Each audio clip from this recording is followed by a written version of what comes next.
Everyone to a brand new movie franchise ranking here on Max Talks Movies. My name is Max Stenberg, and today, with the release of Scream 7 this past weekend, it's time to stop and rank all 7 entries now into this 30-year-old franchise. So my name is Max Stenberg. Welcome back, everyone, to Max Talks Movies. If you guys are new, please hit that subscribe button, ring that bell, so notified when my videos hit the channel. I do movie and TV show reviews, out-of-theater reactions, box office breakdown shows, award show videos, and I do movie franchise rankings like these. So if you like this stuff, please subscribe. It would really mean a lot to me. We're trying to get to the halfway mark to 1,000 by getting to 500 subscribers pretty quickly. So please subscribe, ring the bell, join the Max Talks Movies lovely community. Comment down below. Give me your ranking of the Scream franchise. My ranking is not the correct ranking. This is definitely a tough ranking to do because there are a lot of really good movies in this franchise. So love to hear your thoughts. Even if you haven't seen Scream 7 yet, what is your ranking of the 6 movies? Love to hear your thoughts down in the comments. And also, guys, please hit that thumbs up button. So, even though I've reviewed Screams 5 and 6 here on the channel, and of course now Scream 7, I have never actually done a full-fledged Scream franchise ranking on this channel before. Screams 1 through 4, I'm going to be talking about for the very first time here on this channel, which is very exciting. I will say I will be talking spoilers for Screams 1 through 6.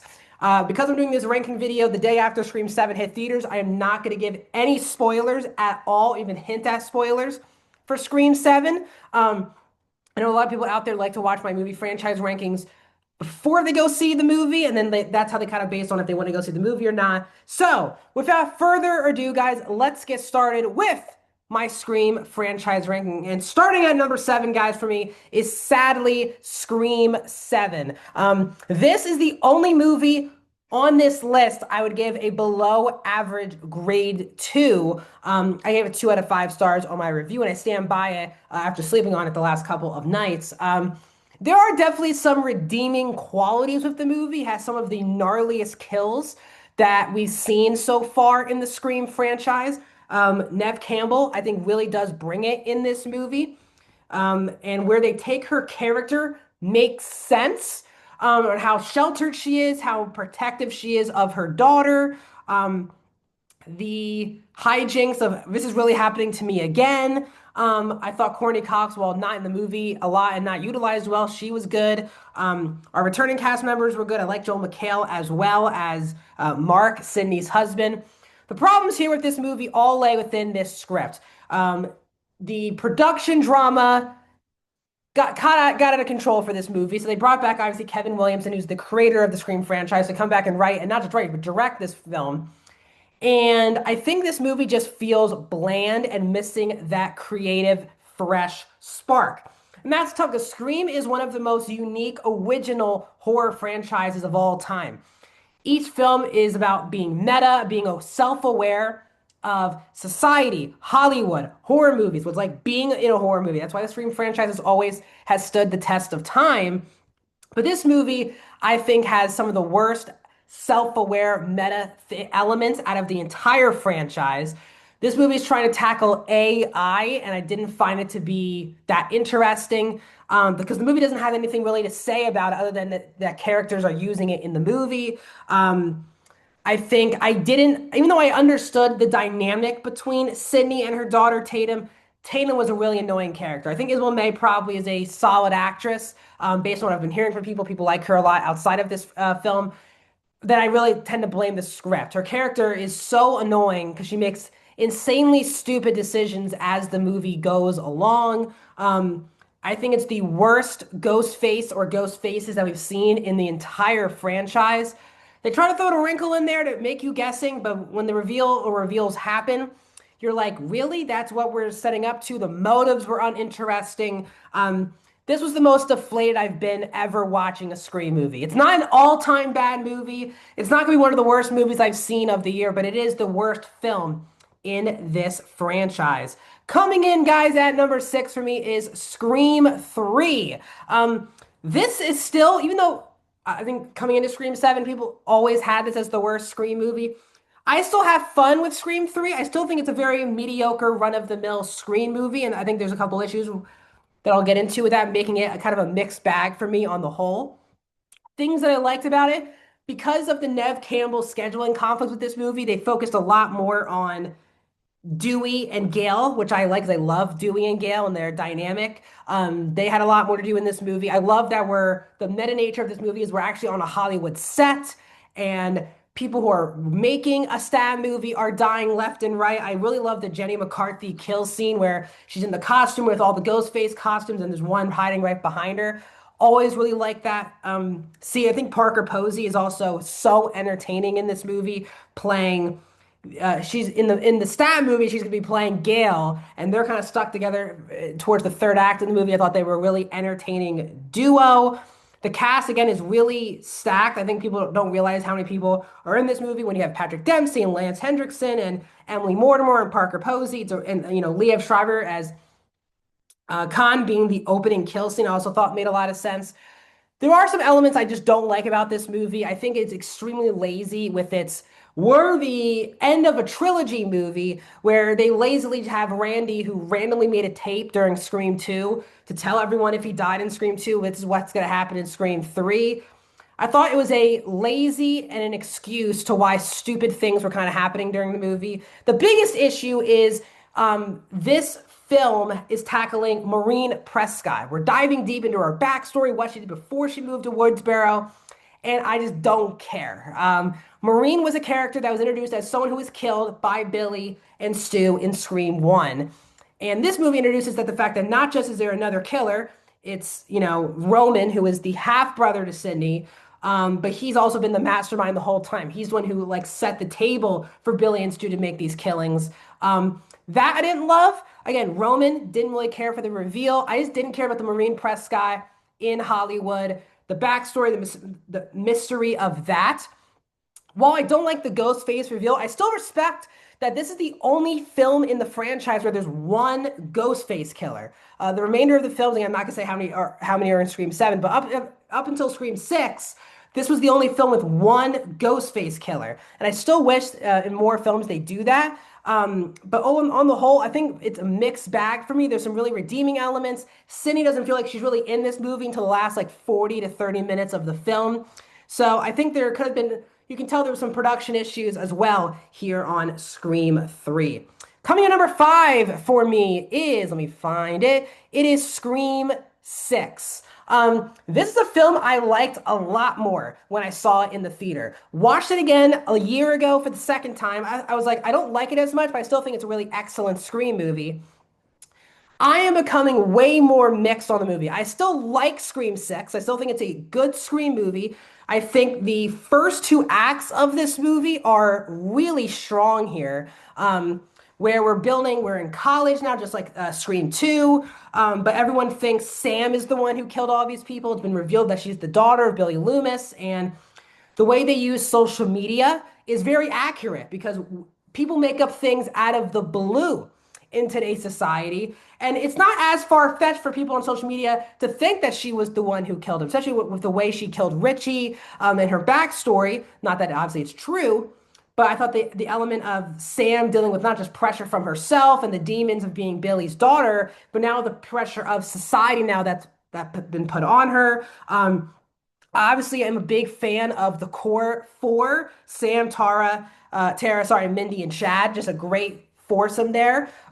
We get more development with Tara and Chad in this movie. We get Kirby back in this film, which I liked a lot.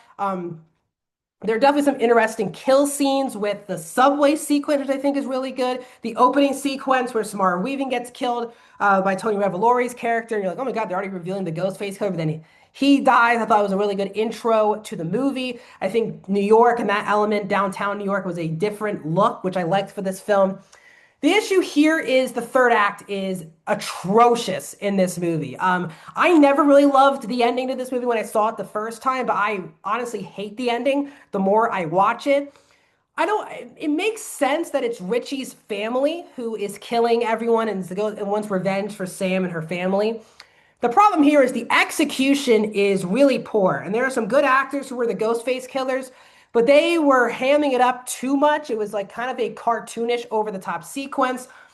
This movie, more than any in the franchise, feels like so many people should have died that don't. Like Chad gets stabbed in his chest 20 times, survives. Gale gets stabbed right in the heart, also survives. There's a lot of different kill scenes like that. I also never liked the scene where Ghostface is like shooting people with guns. Always pulls me out of that sequence. Don't feel it's necessary. He kills people with knives, not guns. Didn't really help that situation. But for me, it's the execution of the third act. It feels like it's a cartoon. It doesn't feel like there's any stakes. People are acting completely out of character. There's some weird dialogue. So I still think this is a good Scream movie because the build up, the first two acts were so promising. I do think the third act is really atrocious for Scream 6. Coming in at number 4 for me, guys, is Scream 4. So Scream 4 is a movie that I always did not like for some reason growing up. I like Scream 4. I do think that Scream 5 and 6 has the much better version and did a much better job with the transition of the legacy characters and then likable new characters to the franchise. Outside of Kirby, I just didn't really care that much about any of the new high schoolers that we were following in this movie. Because again, we have the core four in Screams 5 and 6. We don't really have those type of likable characters here. But I like that, Cindy completely went away from Woodsboro. She comes back. Things go wrong. It's the first movie where Dewey and Gale are together throughout the entire film. They're married. They're not broken up when the movie starts. They're together. There's some tension between the two of them, but they are together fighting for this throughout the entire film. And I still like the idea that Jill was the ultimate killer. I like the idea that there was a high school film club at this high school with Rory Culkin's character and Eric Knudsen. When you have Robbie and Charlie, who are these film fanatics, and they host these watch-alongs, and that leads to the stab, which sets up a really cool kill sequence in the movie. This to me, though, which is with Wes Craven, is my least favorite made film. Maybe there's a sleekness to it, and it just feels very distinctly different from like a filmmaking, a cinematography perspective. Something always feels weird when I watch Scream 4. Like it feels so different in a bad way when I watch it just from a look perspective from the other films. I also like in the third act, there's kind of like a fourth act where you think Jill actually gets away with it, but then she comes back, she dies in the hospital. But as I said, I don't really care. Again, Kirby's like the MVP of this movie. But again, I don't. The Sydney relationship with Jill, I think, is very one-dimensional that you can see in a billion other movies before. You're not really, there's a lot of like throwaway characters like Allison Brie, Anthony Anderson, Adam Brody, Allison Brie are like throwaway kills in this movie. And I think the opening scene is interesting at first, and then it kind of goes out of hand, and you're like, is this really the actual movie? So it's an enjoyable enough cold open. But I like Scream 4. I don't love Scream 4. I think it hurts more from a filmmaking perspective than like a script perspective. But Scream 4 comes in at number 4. Coming in number 3 for me is Scream 2. I think Scream 2 is an excellent sequel where obviously the cold open is really good, where we get Omar Epps and Jada Pinkett Smith at this movie premiere of Stab. First time we're connecting, there's an in-universe movie based on the events of the first Scream movie. And that leads to a really cool kill sequence in that opening cold open. But I just love the different vibe where the first movie is very much in the suburbs of this neighborhood. Here we're in college, kind of in the opening of all these kids are here. Broad daylight kills in this film. And, Sydney's matured, obviously, after the events of the first film. She has a new boyfriend who I like, Jerry O'Connell playing Derek. Randy gets a lot more to do here as well, as Sydney obviously trusts him to make sure if they need help out of the situation. Dewey and Gale is probably my favorite movie with both of them together in the film. They have great back and forth. You really feel their chemistry really coming through in this movie, and you really are rooting for them to make it out. Again, really good cast here. We also have like Sarah Michelle Gellar as well as one of the classmates who dies. You have Timothy Olyphant as well as one of the classmates. Obviously, he's known as one of the Ghostface killers as well. I love the Con Weary element of this film as well. And again, I just really, really like the college atmosphere for this movie, even more so than Scream 6. A lot of people complain about the Ghostface killers in this movie. Sure, Timothy Olyphant's not in the movie enough to like feel the impact of him being the killer. And obviously you knew from a mile away that Laurie Metcalf's character was obviously going to be one of the Ghostface killers. But the twist that I don't think I expected when I first saw this movie was the fact of her being Billy's mother. You knew she was the killer. That wasn't like a great twist. The twist really is that she's Billy's mother looking for revenge. Because obviously, Sydney's mother also screwed up her life as well. So it makes sense for her to come for revenge. And Laurie Metcalf is such a phenomenal actress, plays it up to the right cartoonish amount, where she's so devilishly entertaining, not like a cartoon. So again, there's definitely some missteps along the way. As I said, I wish Timothy Olyphant's character was in the movie like a lot more. If he's gonna be the Ghostface killer, put him in more. They moved on from Randy's death so quickly in this film. Like he dies, and it feels like we don't have a time to breathe and like really sit with the fact that one of the main characters of the franchise is dead. We kind of have to keep things moving. And they really never recover from Randy's death, like being an impactful moment, which it feels like it should be. But I still, again, really like Scream 2. Coming in at number 2, guys, for me on this list is Scream 5, or Scream, obviously, Scream 2022. This was a movie that had a really tough job. They hadn't been a Scream film in over a decade. They had already tried a decade before blending legacy characters, new characters. Didn't really go as well as I think it's a good movie, not a great movie. I think Scream 5 here is excellent. Radio Silence definitely feels like their own movie, but also a really good homage to what Wes Craven did with those original couple of films. The new cast, as I said, is really good here. Obviously, Missile Barrera is good, but Jenna Ortega, again, this is before Wednesday. She's the best part of this movie by a mile. She's great as the opening supposed kill girl at in the cold open. She survives. I feel for her when she's like trying to escape the hospital and she's like moving on her wheelchair and she's bleeding from her hand. But yeah, she also can handle herself towards the third act of the film. Dewey, this is the best Dewey has ever been in this franchise. He's funny. You feel how kind of sad he is without having Gale in his life. Him and Gale have a really good scene. I think his death does have a really big impact, and I do think it was a necessary death to have for the franchise. Outside of that, though, I will say the other two legacy characters don't feel like they have anything to do with this movie. Sydney doesn't come in again until like the last 30 minutes.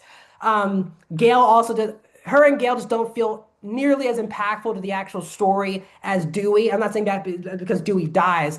From like a momentum perspective, he's like in the movie a lot, and he feels like he's necessary to the movie, while Gale and Sydney just don't really feel like they need to be in this movie that much. As I also really love the Ghostface reveals where we have Jack Quaid and Mikey Madison. Again, they're predictable twists, but Jack Quaid and Mikey Madison play it so well, especially Mikey Madison. She's so entertaining when she gets revealed as the killer. They did a couple cool, fake jump scares as well. The meta nature of this being a requel, explained perfectly by Jasmine Savoy Brown's Mindy, was probably my favorite meta explanation out of the whole franchise, where she's like, all these franchises do this. Star Wars, for example, and she went through all these different franchises, like Halloween, all these different franchises that mix in. We can't do a reboot, we can't do a sequel. Let's combine both. Really like that a lot. I really like this movie. I think it's excellent. Scream 5 is at number 2. But at number 1, of course, is one of the greatest horror movies of all time, the film that started it all, Scream, back in 1996. This is a film that, again, I don't remember the first time I watched it, but I don't know if I'm going to say it's some personal stuff, but I am someone who is very aware of locks. I always lock everything.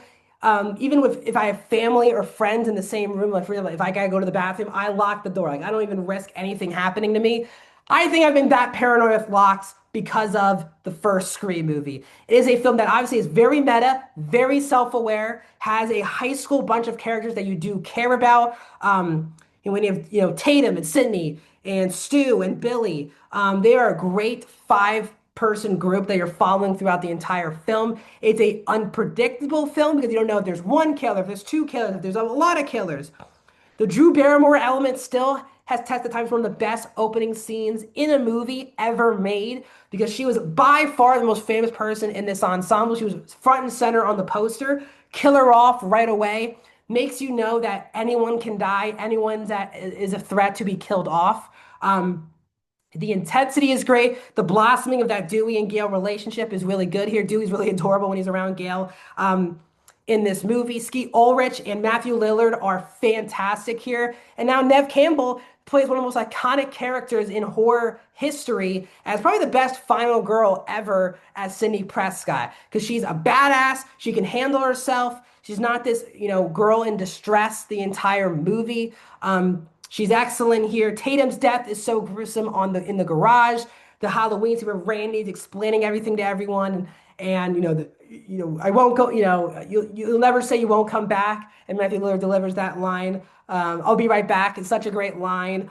It's funny. It's thrilling. The twists and turns still hold up to this day. So many films have tried to rip off Scream over the last 30 years. It really did set the table for a whole new generation of slasher films. It really was dead. After the 80s, it took 6 years into the 1990s for slashers to come back in such an impactful way. And here we are, 30 years later, and Scream is still one of the best horror franchises, most consistent horror franchises of all time. So that's my ranking of all of the Scream movies. Let me know your thoughts down in the comments. Like this video, subscribe to my YouTube channel, and I'll see you guys very soon.